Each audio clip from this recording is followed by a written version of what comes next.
नमस्कार, news room में आप सभी का स्वागत है। असम के कार्बी आंगलोंग जिले में भारतीय वायुसेना का एक उन्नत युद्धक विमान प्रशिक्षण अभियान के दौरान दुर्घटनाग्रस्त हो गया। इस दुर्घटना में विमान में सवार 2 पायलटों की मृत्यु हो गई। वायुसेना ने इसकी पुष्टि करते हुए बताया है कि स्क्वाड्रन लीडर अनुज और फ्लाइट लेफ्टिनेंट पूर्वेश दुर्गाकर ने इस हादसे में अपने प्राण गंवा दिए।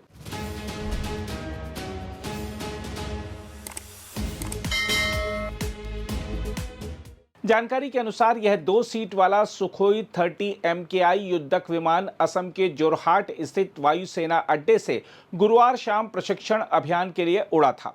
जोरहाट पूर्वोत्तर क्षेत्र में वायुसेना के सबसे महत्वपूर्ण अग्रिम अड्डों में से एक माना जाता है। विमान ने उड़ान भरने के बाद नियमित प्रशिक्षण उड़ान जारी रखी, लेकिन शाम 7:42 पर नियंत्रण कक्ष से उसका अंतिम संपर्क दर्ज किया गया। इसके तुरंत बाद रडार से विमान का संपर्क टूट गया। रडार से संपर्क टूटने के बाद वायुसेना ने तुरंत खोज और बचाव अभियान शुरू कर दिया। विमान के संभावित मार्ग के आधार पर खोज दलों को कार्बी आंगलोंग जिले के पहाड़ी और घने वन क्षेत्र में भेजा गया। यह इलाका दुर्गम पहाड़ियों और घने जंगलों के कारण खोज अभियान के लिए कठिन माना जाता है। स्थानीय पुलिस के अनुसार बोखाजन उपविभाग के आसपास रहने वाले लोगों ने रात में तेज धमाके की आवाज सुनी थी, जिससे विमान दुर्घटना की आशंका और मजबूत हो गई। बचाव दलों को रात भर कठिन पहाड़ी मार्गों से पैदल चलकर खोज अभियान चलाना पड़ा। आखिरकार आज तड़के लगभग 1 बजे के आसपास दुर्घटनाग्रस्त विमान का मलबा जंगलों के बीच खोज लिया गया। मलबे के पास ही दोनों पायलटों के शव मिले, जिनकी पहचान स्क्वाड्रन लीडर अनुज और फ्लाइट लेफ्टिनेंट पूर्वेश दुर्गाकर के रूप में की गई। भारतीय वायुसेना ने अपने आधिकारिक वक्तव्य में कहा कि इस दुर्घटना में दोनों पायलटों को गंभीर चोटें आई हैं और उन्होंने अपने प्राण गंवा दिए। बयान में कहा गया कि वायुसेना के सभी अधिकारी और जवान इस कठिन समय में शोक संतप्त परिवारों के साथ खड़े हैं और दिवंगत पायलटों को श्रद्धांजलि अर्पित करते हैं। फिलहाल इस दुर्घटना के कारणों का पता नहीं चल पाया है। वायुसेना ने हादसे की जांच के आदेश दे दिए हैं ताकि यह स्पष्ट हो सके कि दुर्घटना तकनीकी खराबी, मौसम की स्थिति या किस अन्य कारण से हुई। देखा जाए तो सुखोई 30 MKI भारतीय वायुसेना का सबसे महत्वपूर्ण और शक्तिशाली युद्धक विमान माना जाता है। यह लंबी दूरी तक मार करने वाला बहुभूमिका युद्धक विमान है, जिसे रूस की सुखोई कंपनी ने विकसित किया है और भारत में इसे हिंदुस्तान एरोनॉटिक्स लिमिटेड द्वारा लाइसेंस के तहत निर्मित किया जाता है। वर्तमान में वायुसेना के बेड़े में ऐसे 260 से अधिक विमान शामिल हैं और इन्हें वायुसेना की युद्धक क्षमता की रीढ़ माना जाता है। इस दुर्घटना ने एक बार फिर प्रशिक्षण अभियानों के दौरान सुरक्षा के सवालों को सामने ला दिया है। पिछले कुछ वर्षों में इस प्रकार की घटनाएं सामने आई हैं। 2023 में ग्वालियर के पास एक सुखोई विमान उड़ान भरने के तुरंत बाद दुर्घटनाग्रस्त हो गया था, जबकि 2024 में महाराष्ट्र के नासिक जिले में भी एक सुखोई विमान हादसे का शिकार हुआ था। अब असम में हादसा हो गया। सामरिक दृष्टि से यह घटना इसलिए भी महत्वपूर्ण है क्योंकि असम और पूर्वोत्तर क्षेत्र भारत की सुरक्षा व्यवस्था में अत्यंत अहम भूमिका निभाते हैं। यह इलाका चीन और म्यांमार की सीमाओं के निकट है और यहां से वायुसेना पूर्वी सीमा की निगरानी और त्वरित सैन्य प्रतिक्रिया सुनिश्चित करती है। जोरहाट जैसे अग्रिम वायु अड्डे से संचालित युद्धक विमान सीमावर्ती क्षेत्रों में संतुलन बनाए रखने और किसी भी संभावित खतरे का तुरंत जवाब देने में महत्वपूर्ण भूमिका निभाते हैं। ऐसे में प्रशिक्षण अभियान भी उतने ही महत्वपूर्ण होते हैं क्योंकि इनके माध्यम से पायलट कठिन परिस्थितियों में युद्धक विमानों के संचालन का अभ्यास करते हैं। बहरहाल, इस दुर्घटना में 2 अनुभवी पायलटों की शहादत भारतीय वायुसेना के लिए बड़ी क्षति है। आइए देखते हैं घटना स्थल पर प्रत्यक्षदर्शियों ने क्या बताया, फिर आपको दिखाएंगे शहीद पूर्वेश दुर्गाकर के परिजनों और परिचितों की प्रतिक्रियाएं। नहीं, हम लोग वो शाम में 6:40-45 ऐसा है, 6:30 ऐसा ही होगा, लेकिन जो इसी तरह तो दिखा नहीं है। लेकिन इस समय में वो एक जेट फाइटर उड़ रहा है, 2 तो ऐसे इधर इधर उड़ रहा है। हम लोग को शाम में तो देखा है, तो एक लक्ष्य में एक फाइटर आया है, वो थोड़ा नीचे आ रहा है, तो नीचे आकर क्यों इतना नीचे आया है यहाँ से, तो देखा है कि इधर आके हम लोग को इधर से 5 किलोमीटर ऐसा होगा, तो हम लोग देखा है कि इधर पूरा आवाज हो रहा है और ब्लास्ट हो गया है।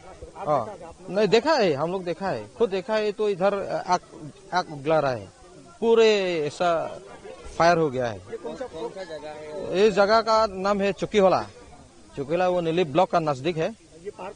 पहाड़ का वो सटीक तो कह नहीं सका, लेकिन वो काला पहाड़ ऐसा बोला है, इंगलोंग इक्पो, कार्बी में वो इंगलोंग इक्पो एक आसपास में होगा। ये अभी तक तो जगह तो पहचानता नहीं है, लेकिन अभी तो इधर आ रहा है। तो पुलिस आया है यहाँ, वो चौकीवाला थाना का वो कमांडो लोग है ना। और नहीं, ऊपर में कोई आदमी नहीं रहता है, गांव नहीं है, वो पहाड़ में है, पूरा पहाड़ में है, जंगल में है। तो जंगल है, उस जंगल के तरफ वो लोग आग बढ़ा है, वो तो चल रहा है। तो पूरा बस्ती लोग भी गया है। एयरफोर्स का लोग तो अभी तक तो देखा नहीं है, लेकिन वो हेलीकॉप्टर आ रहा है इधर इधर, वो लोग भी छानबीन कर रहा है। धमाका सुना है, इसीलिए पूरा आदमी आया है यहाँ, धमाका सुना है। मेरे बच्चे के साथ में पूर्वी दुरुकर पढ़ा है साउथ पॉइंट स्कूल में।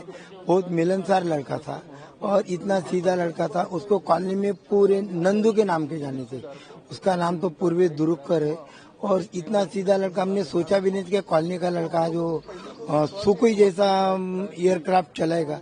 सीधा लड़का, उसने एक दिन सोच लिया था कि मैं देश सेवा के लिए जाऊंगा। लड़का बोल ही रहा था कि इतना सीधा साधा लड़का नहीं जाएगा, लेकिन उसने दिल में ठान लिया और उसने एनडीए क्रैश किया और आज ये पोस्ट पे गया। आज वो देश के लिए शहीद हो गया। पड़ोसी होने के नाते में उसका हम लोग बचपन से उसको जानते थे। वो लड़का एकदम जिद्दी स्वभाव का लड़का था कि मेरे को कुछ करना है, कुछ अचीवमेंट करना है। इसमें उसने अपना 10वीं कंप्लीट होने के बाद भंडारा का एनडीए स्कूल में एडमिशन लिया। वहां से उसने अपना 11-12 कंप्लीट किया और उसका ट्रेनिंग कंप्लीट होने के बाद उसको इंडियन आर्मी में उसका सिलेक्शन पहले ही स्लॉट में, यानी हजारों लड़के में उसका सिलेक्शन अकेले का हुआ। ये हमारे लिए बहुत स्वाभिमान की बात थी।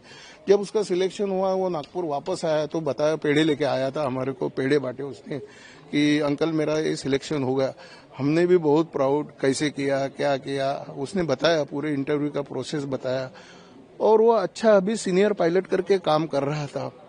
पर बार बार अपने यहाँ के क्राफ्ट क्रैश होना और यंग इंजीनियर की डेथ होना या पायलट की डेथ होना, ये हमारे देश के लिए और हमारे लिए ठीक नहीं है। तो इंडियन गवर्नमेंट को मैं एक सजेशन देना चाहूंगा कि एक तो उड़ान मंत्री ने ध्यान देना चाहिए और गवर्नमेंट ने पर्टिकुलर कि ये आप फ्लाइट परचेस करते हो, उड़ान भरने के पहले उसकी टेस्टिंग होना चाहिए, तब उसको भेजना चाहिए।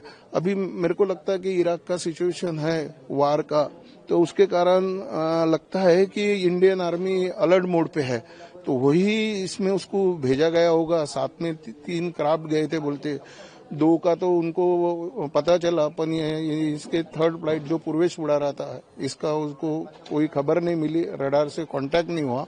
और ये आज सुबह हमको 7 बजे इंडियन आर्मी से एक मैसेज आया कि पूर्वेश नो मोर। तो हमारा वैसा ही एरिया का नाम भी सूबेदार लेआउट है। तो ये सूबेदार बोलो तो ये एक हमारे बीच में का सूबेदार निकल गया। ये देश की और हमारी और नागपुर वासियों की बहुत बड़ी हानि है, क्योंकि ऐसे पायलट बार बार नहीं बनते और ऐसे लड़के बार बार नहीं बनते। उसके पीछे उसके पिताजी रविंद्र दुरुतकर रेलवे में जॉब करते थे। अभी उन्होंने 2 साल पहले एक स्वप्न पूर्ति सोहळा करके एक कार्यक्रम किया था। वो कार्यक्रम में जो पूर्वेश के पीछे, उनके परिवार के सक्सेस के पीछे जो लोग हैं, उनको उन्होंने फेलिसिटेट किया, उनका सत्कार किया, उनको बुलाया, उनको भोजन दिया और एक कार्यक्रम अमृत भवन नागपुर में उन्होंने लिया था। सब दोस्त मित्र को इन्वाइट किया था। तब पूर्वेश ने सारी कहानी बयां किया था कि मेरे पीछे कौन कौन है। प्राइमरी शिक्षक को तक उन्होंने बुलाए थे। कुछ लोग बेचारे रिटायर्ड थे, ओल्ड एज थे, चलना नहीं हुआ था, उसको पकड़ के पुरुष ने लाया, उनका सत्कार किया, उनके साथ फोटो, वो सारे फोटो उनके परिवार के पास अवेलेबल अभी भी है। और अभी वो कार्यक्रम खत्म होते ही उसके पिताजी ने अभी लगा कि मेरा भी स्वप्न पूर्ति हुआ, तो उन्होंने वॉलंटरी रिटायरमेंट लिया। अभी वो रिटायरमेंट है और बहुत अच्छा लाइफ जी रहे थे। बहन भाई थे उनको, तो बहन तो शादी हुई है, वो अमेरिका में है। अगर आप भी लेना चाहते हैं देश दुनिया की तमाम जानकारी, तो आज ही सब्सक्राइब करें हमारे चैनल को। साथ ही नीचे दिए बेल आइकन को जरूर दबाएं ताकि हर अपडेट आप तक पहुंच सके।